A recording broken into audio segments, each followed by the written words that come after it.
The media says one thing, but reality says something else.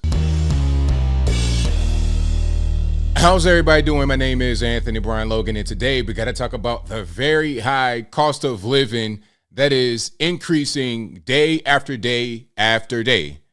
Now, the U.S. would say stuff like, well, we got a lot of jobs coming in. There's a lot of money coming in. The economy's strong. What your man Joe Biden say? Bidenomics, talking about, oh, things are looking up for us, looking up for the country. Well, are they really? Let's take a look right here at this article. We're not going to read this, but we're just going to see the headline here, right?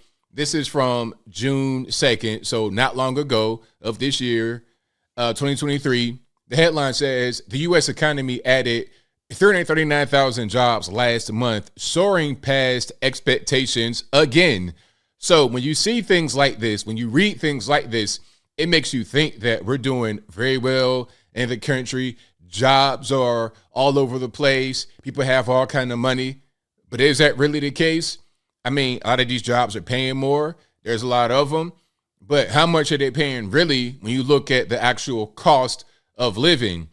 Things have exponentially risen over the past few weeks, months, years, definitely since your man Joe Biden has come into office.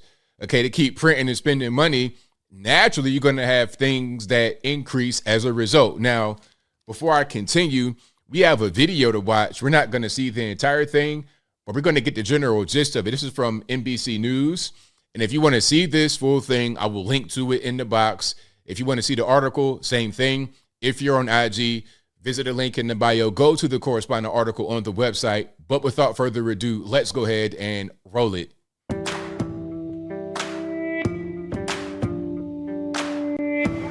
Kanika Williams is a single mom of 4 boys living in Cleveland, Ohio. She has 3 part-time jobs, cleaning homes, delivering food with DoorDash, and sorting mail for UPS. She's active at her kids' schools, cooks them dinner every night, and stays present in their lives.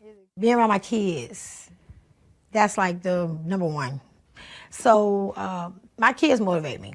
I want us to have... I got to pause it at certain points because they might try to flag me, try to copyright me. NBC, fair use, please. Let's do that. But already, I mean, you have some decisions that were made, possibly. I'm not sure if she was married or what's going on with the kids, but single mothers with 3 kids, you're going to have a hard time. And there are quite a bit of people who are just like this lady right here, just like them. Even if you are not a single parent, you still may be having a hard time being able to make ends meet. Have stuff. I want us to do stuff. Kanika puts her life together like sections of a quilt, caring for her sons, making money, spending time with friends. Each piece is sewn together intentionally. When I have a roof over my head, I know when my small necessary bills are paid.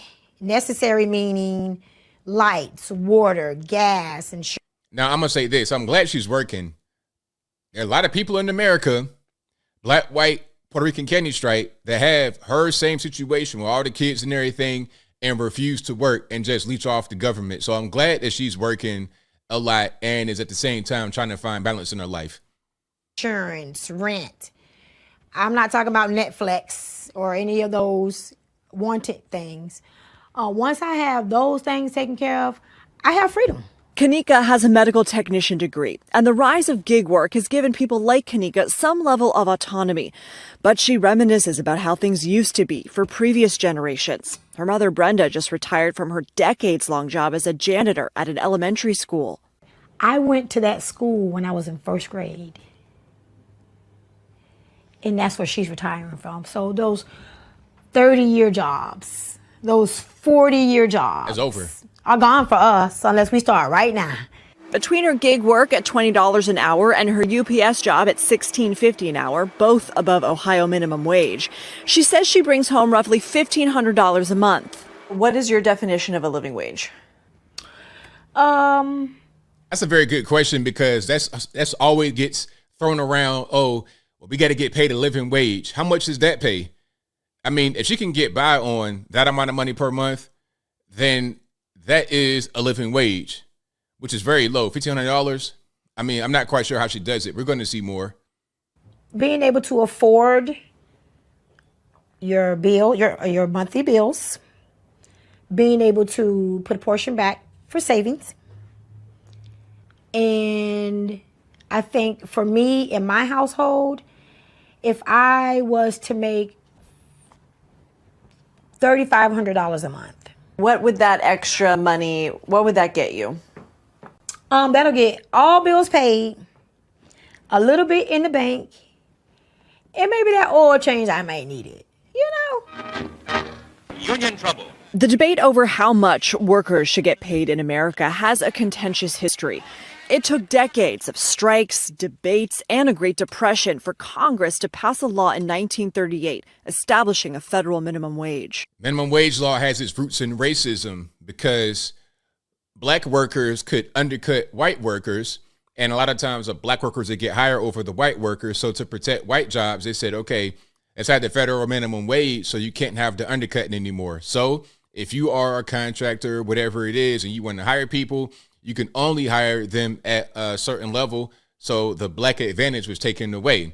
But see, now that's kind of being undercut. Well, I don't want to say the minimum wage is being undercut, but that same kind of mentality behind that is being undercut with the illegal aliens because they get paid under the table, $10 an hour or whatever it is, right? To build houses all day in the hot sun. That's why when you go to a construction site, 99.9% Hispanic, but different story. I digress. The federal minimum wage was last raised to $7.25 an hour in 2009, and wage growth has not kept pace with labor productivity, so workers are more efficient, but they have less to show for it, studies have found. Since 1980, most American workers have seen modest income growth, but income for the top 1% has grown much faster. Everybody who works for a living deserves to be paid a wage that we shouldn't be worried about what the top 1% make because they're the top 1% for a reason. And really, that's kind of misleading. It's really like the top 0.001%. Your Elon Musk and Bill Gates and whatnot. We shouldn't be concerned about them because even if you took, let's say, the salary of a Tim Apple or I know it's Tim Jobs, but Tim Apple, whatever his name is, not Steve Jobs, but the new guy, Tim Cook, Tim Apple, Elon Musk, Bill Gates. If you took their salary or whatever they make from their company and divided it among all their employees, it wouldn't make a difference in their lives. So that's not really a thing you should look at. honors the value of the work that they're doing and meets the cost of living. Michael Shields is a researcher for Policy Matters Ohio, a liberal nonprofit economic policy institute. For the last several decades, there's been a real disconnect between how much wealth working people are producing and what's being reflected in their pay. What do you attribute that to? I think it comes down to power. Larger share of all of the wealth that's produced in our economy is being consolidated by the very wealthy and by corporations as well. Working people are being less successful than they have in the past in bargaining for their share of the wealth that they make possible.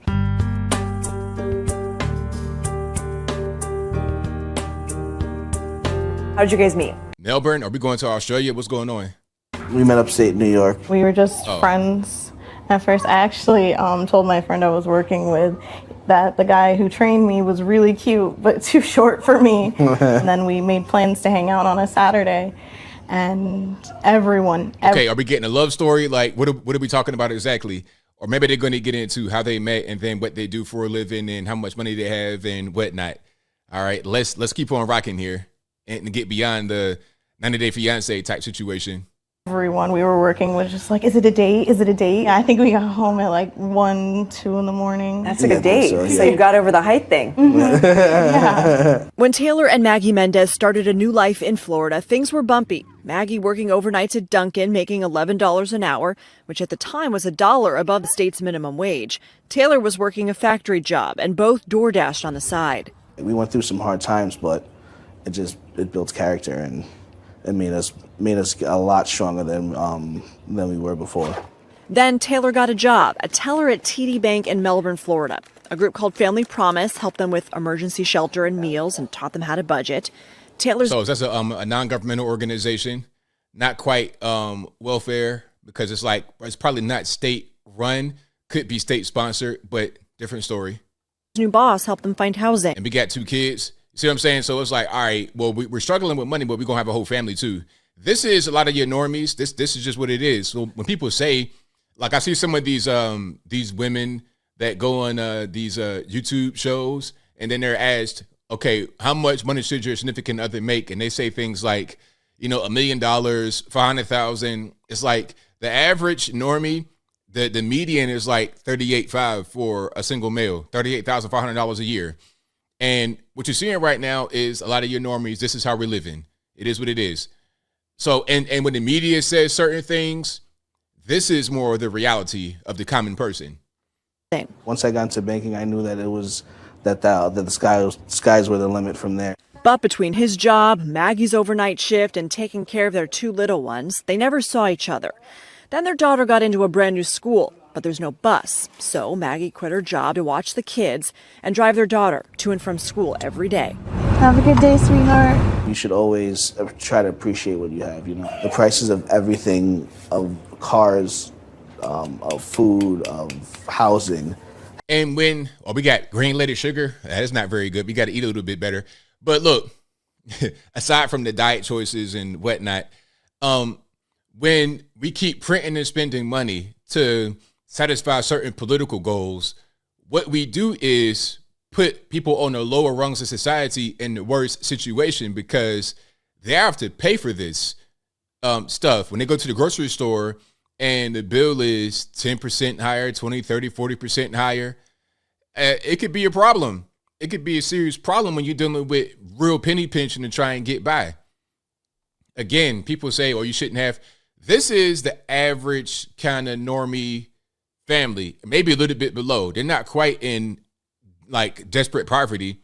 They have a vehicle. They got kids in school. You got two parents in the house. They working. This is just kind of like what it is. Has gone up so much and income has not gone up a drop. I'm making a decent wage for what I make, and there's a lot of people making a lot less than I do, and I have no idea how they're making it. Yeah. Staggering new inflation numbers out today. While high inflation has been making headlines since 2021, it certainly is not the first time in our country's history. Public enemy number one, inflation in 1974. Inflation has risen steadily since 2005, reaching a 40-year high in 2022, the U.S. Bureau of Labor Statistics. That's a pretty steep jump right there. Like something else that had a really steep jump in the middle of the night. But anyway, that's a pretty steep jump right there. So when people say, prices always go up, so what? We don't care about inflation, print and spend that money. Let me get this check, reparations or whatever. It's like, inflation is not a natural thing. And even if things do go up over time, they shouldn't go up so dramatically. And you shouldn't want things to go up at all, but definitely not like this, because once you encourage this kind of steep jump, you're going to get much more of it. And this right here, this is C-19 money all day. When they print and spend all that money, that's what caused things to really rise like that. A lot of that is from Trump, and I think the rest of it is from Biden. Says. At the same time, real wages adjusted for inflation have only risen slightly. That's led to a growing call to raise the minimum wage from $7.25 to $15 an hour. The problem is with the minimum wage argument is that a lot of people already are paying minimum wage at McDonald's. You're talking about where I live in Tennessee, people are already getting paid $15 an hour starting. It's a McDonald's right close to where I live. It's a big sign out front. Starting pay, $15 an hour. The minimum wage here is $7.25 as far as I know. But they're paying much more than that. You see, the minimum wage ain't the problem. The problem is we're printing and spending too much money. It's inflation, which is causing things to cost more. And then when you artificially raise wages by way of the government, all you're going to do is aid in the inflation, because the way they're going to pay for the higher cost of business is to raise the prices of the service. So you're going to pay more for your food. So raising the minimum wage is a lateral move at best for a minimum wage worker, and for those who make less than that, or who don't have a job at all, or who are really struggling with poverty, it's going to hurt them in their pocket, because if everything goes up and they can't really get any more money because they may not have a job, they could be homeless or whatever, it's going to hurt them the most. Now we're going to get into criminality and whatnot to try and subsidize or make up the difference in what they have versus what they need. Congress has debated the issue, with proponents arguing it will lift people out of poverty. No one should work as millions are doing today, 40 hours a week at a job, and still live below the poverty line. And the whole 40 hours a week thing is ridiculous. That's an old Bernie Sanders trick. Because what happens is if you work in a minimum wage job, you're not getting 40 hours. So when people who make less than 40 hours don't get an increase, the retort can be, well, you don't make 40 hours. Although they knew from the beginning that they would be excluded. And then this whole thing about living wage, there's no, the lady at the beginning was like, yo, I make $1,500 and I get by, but I need $3,500. Why the 2 bands extra? It's just a random number people just throw out because it has no roots in reality for real.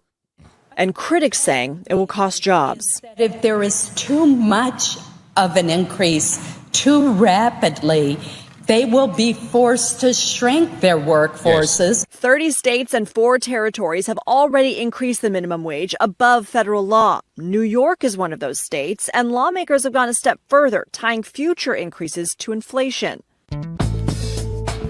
Okay, so there's more we can get into, but that's the general gist of what's happening. They're talking about raising the minimum wage, all kind of stuff.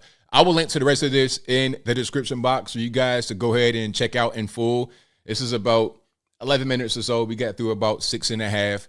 But as I close, I want to say this: the rise in prices, the inflation is a real thing. They're talking about more government causing inflation, and they're talking about more government to solve it. It doesn't make any sense. The government should just get out of the way. They have caused the price of education to go up with guaranteeing federal student loans. They've caused prices of goods, services, mortgages, everything to go up with their intervention. If they just back away and stop printing and spending money, maybe we could have a more realistic economy. It's really just that simple, but I think I'll leave that right there for now. And what say you? What are your thoughts on the ever rising cost of goods, services, everything in this society? Is it because of the government? Not because of the government? Can the government solve the problem by having certain regulations and rules and whatnot? Whatever your thoughts are, let me know in the comments below. You guys know where I'm at. The government is responsible for this. They need to get out the way and allow people to be able to work and keep more of their own money and not spend so much money that is only servicing the debt of the country who just print it and spend it. Whenever they just make money out of thin air, people think that it's free. Oh, I get a check, it's free. No, you're going to pay for it one way or the other, and it'll happen sooner than later. But whatever your thoughts are, please let me know in the comments below. And that's all I got to say for this video. If you like what you heard, please comment, rate, share, and subscribe. Peace.